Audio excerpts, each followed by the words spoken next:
It is 10:26. Thank you for joining us. It is time for Celebrity Dish, and today we have entertainment blogger JoJo Crews. Hey. Happy 40th! Thank you. Wow. The big 4.0. Yeah, the big 4.0. You had a big celebration to bring in the big 4.0. Yes, I had my annual Black Parade. It was a celebration of all things culture.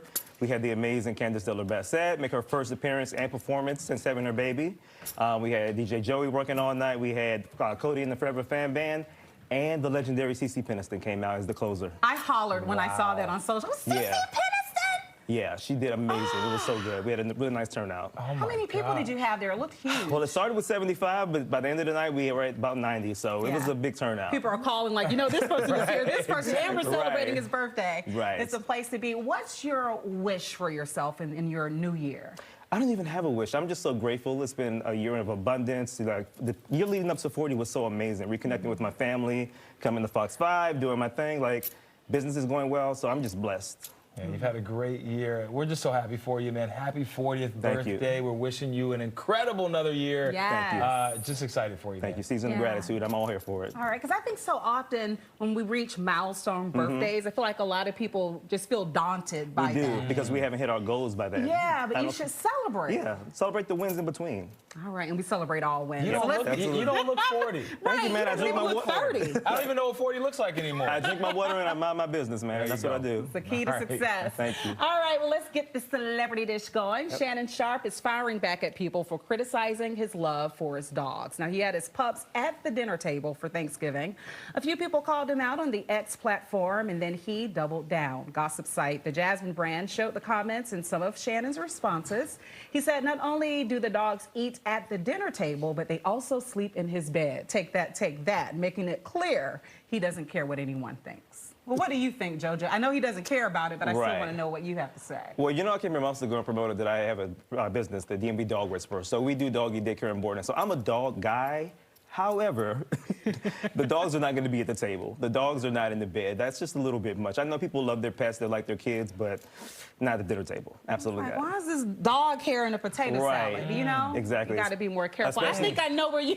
Steven, I think I know where you stand. And it's potluck season. No, thank you. I'm good. You're not here for it. Oh, Club Shay Shay, Club Bark Bark. I don't want anything to do with that. Listen, I think animals should not be in the kitchen at all. I think there should be a perimeter. Yeah. I know our producer, who's producing the show right now, Producer Kyle. Producer Kyle. I don't want to call his name out, but he is screaming right now because he gets upset at me. We send videos back and forth for each other on social media of people eating with their dogs at the table and licking in their mouths and, you know. Or licking spoons as they're cooking. I think that's just egregious. Yeah.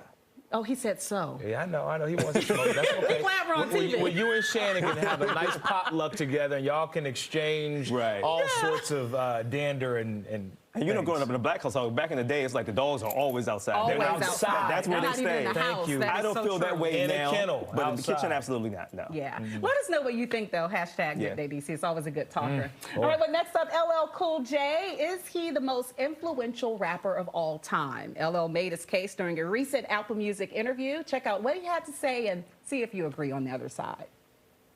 You know, I'm going to say this with humbly, but I really mean this. I think one day people are going to wake up and realize that LL Cool J is the most important rapper that ever existed.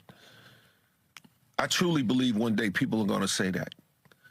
They're going to say, yo, they're going to look and they're going to say, wow, when it comes to the jewelry, this is the guy who introduced all the diamond and the ice and the champagne.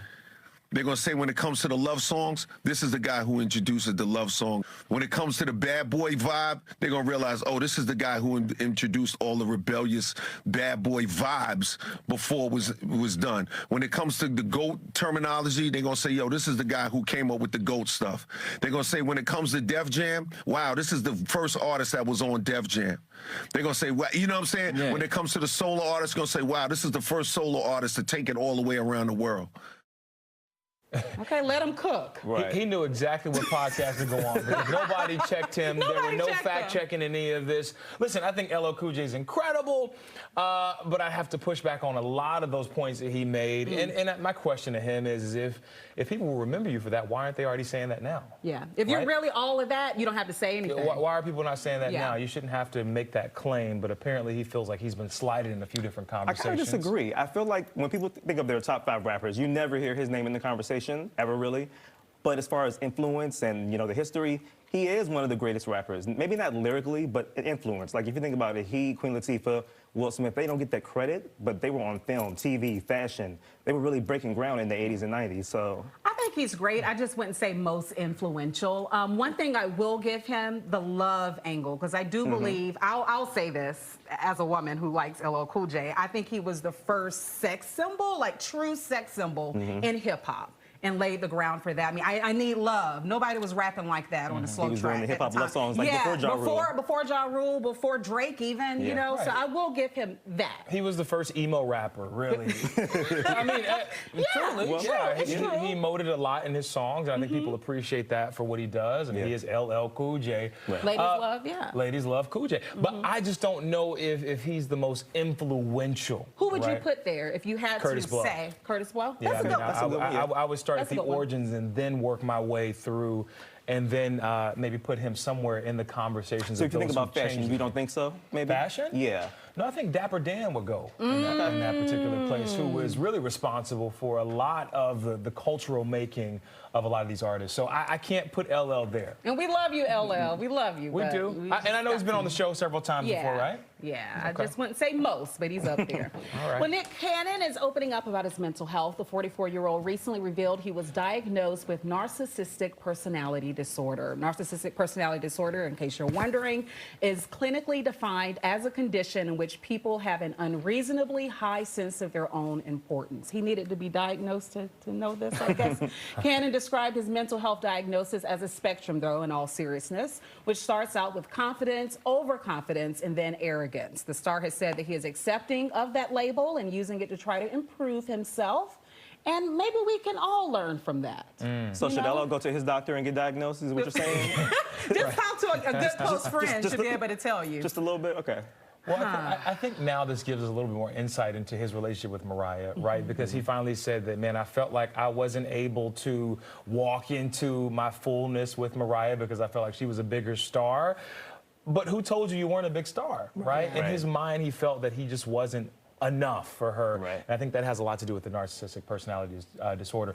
But I will say a lot of people are diagnosing themselves who aren't really narcissists. This is true. Right. And so it's making the disorder seem a little less than what it should Right. be. It's taking some of the sting out of it. I agree, and also needing that extra validation all Right. the time. Maybe that's why he has so many mothers of his children. I was gonna say, yep. It may be related to that, falling in love or lust so easily and needing that, and next thing you know, you move on to the next baby, And the coming from next someone one, like the next Mariah, one. who's such a big star, he Exactly. feels like, okay, I can't compete, but he has to go get women who are not on her level to feel like a man. So But that makes sense. a lot of times these disorders come with a lot of other disorders as well. Mm-hmm. It comes accompanied with maybe ADHD, other things. Depression. Depression. So we don't know what triggered this for him, or we don't know how he was able to find this out, but we're glad that he knows this. Now he has some tools to help him get further in life. Absolutely. I appreciate him being vulnerable. We don't see a lot of men That's do true. that. So That's that's right. good on Nick Kudos for for that.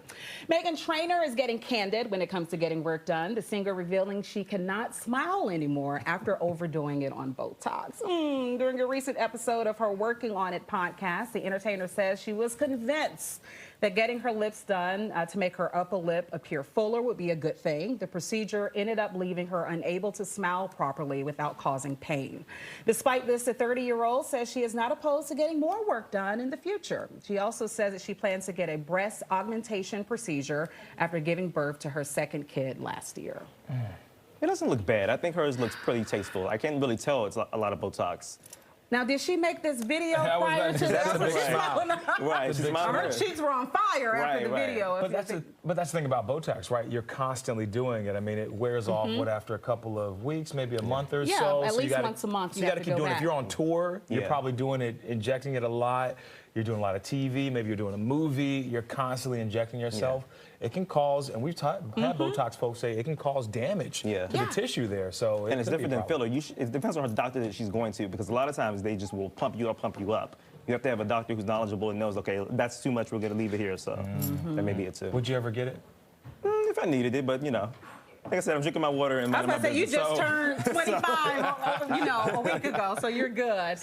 This is some good news we're really excited about. Wedding bells are ringing for Martin Lawrence's daughter, Jasmine, and Eddie Murphy's son, Eric. The couple recently got engaged over the holiday weekend, and a touching moment that was shared online went viral. Despite the Hollywood connection, the pair actually met through Jasmine's uncle. As for Martin and Eddie, they're reportedly thrilled for the newly engaged couple. Eric and Jasmine started dating back in 2021. That's when they went public. Can you imagine the holidays at that house? I was thinking the wedding reception. Oh my God. I need to be so at the wedding It's going to be everybody. Yes, everybody. Wow. It's going to be hilarious. Now, who's going to pay for the wedding, though? That's what I want to know. They've been going back and forth about that, too. Last check, Eddie said that Martin has to father the bride. I mean, these are like the first family of Hollywood. Like, Right. You know, them two coming together is super huge. But I'm excited for both of them because they both are coming off of kind of into, it seems like retirement. They're starting to leave and transition over their assets and their estate to their family. It's nice to be able to see them, you know, being able to celebrate this. When they start having children, they're going to have the funniest kids of all time. Okay, that absolutely. DNA? Right. That's a win-win. Either way. And of course, Martin grew up in Prince George's County, so it's a good local connection, too, for He him. was just back home recently. He did really good. Yeah, okay, so when's the next party? Because we weren't able to make the 40th. Next year, but this one's going to be ticketed, so if you get an invite, you better accept it and show up. Yeah, it was a nice turnout, so I'm pleased. To everybody that came out, thank you so much for supporting. Wow, tickets. Do we have to have tickets, or can you guys get your invite? Just make sure you. Where's the media credential? Right. Okay. Well, I think you guys got it. You're good. We got it. We're good. Next year's performance is going to be good. I'm already thinking that of who I'm going to get, so I'm excited. CeCe Peniston and Candace She's a hard act to Bassett. follow. Marissa's willing to perform. Oh, I am? Yep, she is. Listen, we can do For more. JoJo, I will. Morris Chestnut, you can show up. Oh. Caesar can actually sing. He'll do that. in Yeah, I've heard commercial. of those. Oh, you want me to make an appearance? You got your booking Okay. fee? We can work it out. I had a little All salsa. right, JoJo, good to All have right, you. fam. Happy B-Day. Thank you.